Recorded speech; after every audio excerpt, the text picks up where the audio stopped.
On a cold, windy day in November, we're taking a look at the Discraft Luna Battle Packs. Brief overview. You get one premium plastic Luna and one premium plastic UltraLuna, which is basically this Frankenstein monster mash between a Luna and an Ultrastar.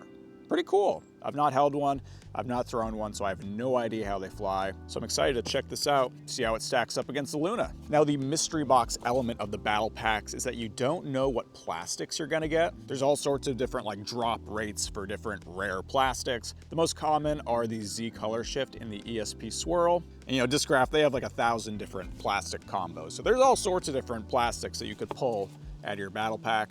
Let's see what I got. I like the presentation, it's like a pizza box. Ooh, okay. So these are pretty colorful. Right off the bat, I feel like this must be the Z Color Shift. Okay, immediately I will say I'm very excited to get two bright, vibrantly colored discs. A lot of the rarer discs and plastic combos you can get are really translucent plastics. The confetti, the Jawbreaker Z Flex stuff. I don't love the really translucent discs that I'm gonna lose in a month, so I'm glad I got two really nice looking discs here. I mean, this is, I don't know if you can see how sparkly this plastic is. I don't know if this is normal. This is the UltraLuna. We got the rings of the Ultrastar on what feels just like a normal Luna mold. So we're gonna take our Luna and UltraLuna and pit them against one another on 9 holes out here at Oakland Park, starting with a 158-foot par 3 uphill. Basket is tucked behind a tree. I like going putter here because you do not want to go past the basket, which is really easy to do. So we'll start with our Luna. Ooh, a little bit of hookup at the end. Wait, are we gonna ace? Oh, we go off the basket on the first throw. Dang, what a way that would have been to start the video. Oh, that's absolutely wild. The Luna has the numbers 3, 4, 0, 2, but most of the ones that I've thrown are really straight flyers without a whole lot of fade. That one felt like it had a bit more fade than I expected. Well, we'll go UltraLuna. Does not have much of a chance of beating that throw though. Very similar flight, has a little bit of fade at the end. Very respectable. In a cruel twist of fate, the UltraLuna is actually closer than the Luna because Luna got that bounce off the cage, but we will call this a tie because they're both inside a bullseye. A good omen of things to come. For scoring today, we'll say inside of circle 1 is a point. So point for both of our discs.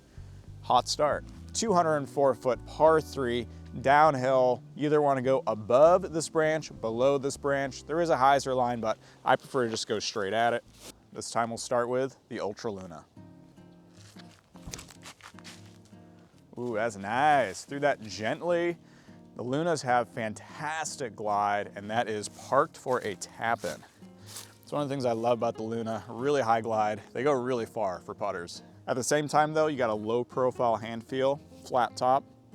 Chef's kiss. Let's go Luna. Turned it a little bit. Oh, I think we slid up inside of circle 1. Not as good of a throw. We did the Luna dirty.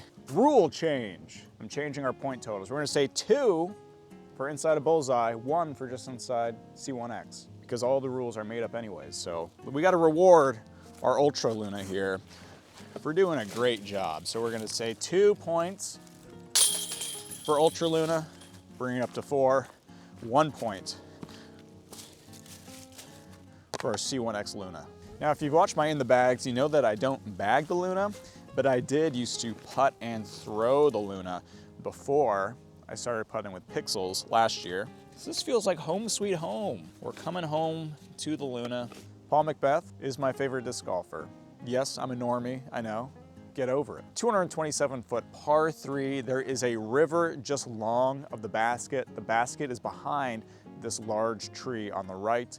So we want a turnover that we hang out a little bit wide, just have it turn in, starting it off on an anhyzer angle. This time, we'll start with Luna. Yep, get up there. Very solid, very, very solid. That should be inside at least circle 1, might be bullseye. Now let's go UltraLuna. Oh, needed a little bit more anhyzer. It's fighting out. These have some overstability. I really like that because not all Lunas are like that. Luna, inside C1X, that's 1 point, tying it up. UltraLuna, just a little bit outside of C1X, but we kind of did the UltraLuna dirty there because I put that out way too wide. If I had hugged the tree line more, which does introduce a little bit of danger with this low ceiling, but definitely would have worked out better than what we got. Actually, I gotta measure this. 1, 2. Oh boy. Oh boy. We walked it off. UltraLuna is just by the skin of its teeth inside of C1X, so I take it back. UltraLuna retains the lead. The two Lunas that I already own are this Paul Macbeth CT Swirl Luna, base plastic, super beat up, super flippy, and this Jawbreaker Z Flex. Really straight, basically no fade on this disc. I like it, but I definitely like the plastic on the Z color shift way more than the Jawbreaker Z Flex. And I like that these definitely are a little bit more overstable, at least more overstable than that premium plastic one. So far though, no difference in flight between Luna and the UltraLuna. As far as I can tell, ultimate players, if you're out there, let me know what you think about having some Ultrastar flight rings on otherwise normal discs. It's a cool thing. 225-foot par 3, downhill, straight. You can't really do much of a hyzer or anhyzer. You really just have to go straight at it, which is a-okay with me. This time we'll start with the UltraLuna. Oh, so straight, so much glide, and we got the favorable tree kick. That was a beauty of a flight. Oh, I kind of flipped it. It had some wiggle on it. I put some bad juju on that disc. UltraLuna, very much inside of C1. Not bullseye though, so that's 1 point. Luna here is right on the edge. I walked it off, and I mean, it was right on the edge of C1. So we got to take the rangefinder here. Luna is 35 feet. That is tragic. Right outside of circle 1. Our first goose egg of the day, sadly the Luna. 237-foot par 3. Basket straight ahead, but kind of subtly to the right. So you really want to put this out flat and have something just drift a little bit to the right, but still have some fade, come back at the end. It is windy out here. We got about a 15-mile-an-hour intermittent wind. This hole, we got a tailwind, which makes disc act a little more overstable than normal. Starting with the Luna. Oh, I love it. That's gonna be parked. Yeah, it's gonna be right underneath the basket. See, that was nice. I like how put out flat and just rode that flat angle, checked up just a tiny bit at the very end. Let's go UltraLuna. Straight, I like it. Oh, that's gonna be close. Definitely inside circle 1, but probably not inside bullseye. A beautiful park job with the Luna for the tap in. Means 2 points, 1 point for the UltraLuna, which means the UltraLuna holds a 1 point lead with 4 to play. Love, love, love this hole. 235 feet straight, downhill, just begging to be aced. Points wise, if we ace, that's like the golden snitch. It's 1,000 points. You auto win. So we know the Luna, it's gunning for it. It wants that ace. But we'll start with the UltraLuna. So yeah, a little bit of overstability. Oh, we got a favorable bounce off that tree. Left that out a little too far left, but worked out inside circle 1. I like it. Fade in for us. Oh, we're going deep. We're going way deep in the basket. Funny, because that was a way better throw than the UltraLuna, but I do not think it will be rewarded for its efforts. And off of an absolutely wild bounce, the UltraLuna just barely. Actually, no, we're inside a bullseye for sure with the UltraLuna, so 2 points, completely undeserved, whereas Luna, sorry, goose egg again. Not looking good for the Luna. 203-foot par 3. It is a big backhand turn over to the right. It's a dog leg. You got to cut to the right immediately out of this gap off the tee pad. We're going to start with the Luna. I like that toss. This is going to be a tough one. This is going to be a tough one to park because this is a hole where you usually want something a little more understable. And these having that bit of bite at the end of the flight is not gonna help. We're gonna go UltraLuna. And that's gonna be basically exactly on top of the Luna, most likely. UltraLuna snuck up a little bit closer than the Luna out here to our right, but they're both solidly inside of circle 1, so a point for everyone. UltraLuna up 3 points with 2 to play. This is a 270-foot par 3 downhill. Another big backhand turnover where you got to start it out to the left through this gap in the trees, then drift to the right the entire flight. Another one that's going to be tricky for these 2 discs. I usually like to go with something a little bit more understable, but the distance is right for a putter, so we'll do it. Starting with UltraLuna. Ooh, I love it. Get over there. I love it. I don't think we got enough distance, but the shape was perfect. Let's go, Luna.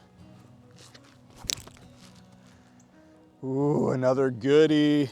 It's fading out though. I think that'll be edge of circle. Ooh, that's gonna be a close one, but I like that flight. All right, we gotta do some measuring here because this is gonna be close. 31 for the Luna. UltraLuna came up short. I know that one's outside of circle, so finally the Luna makes up some ground here. 2 down with 1 hole to play. We got extremely fortunate that our last hole here is in the ace spot. 190-foot uphill par 3. The hyzer line is very much in play. You can also go straight at it. Since our Luna is trailing, we will start with the UltraLuna, so we'll know exactly what the Luna needs for a big dub here. So let's blast them. Ooh, it's holding the hyzer. Oh, that's definitely inside bullseye. That was a great shot. Whether it's down 3 or 4, Luna needs the ace to get the dub. Okay, we need you to check up Luna. Oh, inside circle 1, but that's not a bullseye. It's not an ace. We know what that means. Luna just outside of bullseye. UltraLuna very much inside of bullseye, which means UltraLuna wins by 3 points. In reality though, they are very similar flight-wise. Straight with just a little bit of checkup at the end of the flight. I love that it has that little bit of fade, keeps the disc honest. As far as the rings, they're kind of cool. Hand feel wise, I actually kind of like it. I like having that texture. I don't actually know if it helps my grip, but it's kind of this subconscious feeling of security with my thumb on the rings. Like I'm less likely to have my thumb slip. Probably is not gonna matter for a lot of people. I will say one thing I love about the UltraLuna is, look at this. The weight is embossed on the back. Discraft for many years has used stickers for the weight.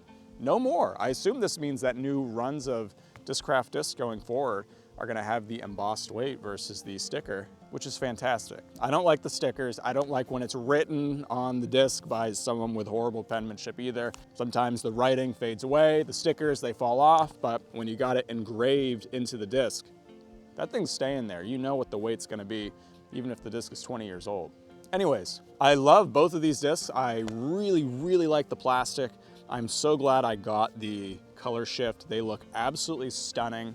I paid $42 for this, which for 2 premium plastic discs, that's kind of the going rate. $21 a disc is not bad. Premium plastic, special edition, I suppose. If you got some really rare ones, you know, maybe they're worth more. I don't know. I don't really know the seedy underbelly of the disc golf black market very well. I'm not a big mystery box person. Like, I'm someone who I just like to buy. I just like to know what I buy. I'm not like a big loot box type person in general. So I like the fact that Discraft did this. We know what we're gonna get, but at the same time, there's still a little bit of mystery and surprise involved. So I think that's a lot of fun. Now on the box, there is a QR code, which you're supposed to scan to vote. Assume it's whether I like the Luna or the UltraLuna more. I honestly am gonna say that I like the UltraLuna more, which is kind of wild, but I honestly feel like I do. I like the texture on the top of the disc. Anyways, guys, if you are picking up a Luna battle pack or if you're just a Luna thrower, let me know down in the comments. If you enjoyed this video, I'd appreciate if you consider liking and subscribing. You can also follow me on UDisc community at Flying Fajita. As always, guys, I love you. Take care. I'll see you next time.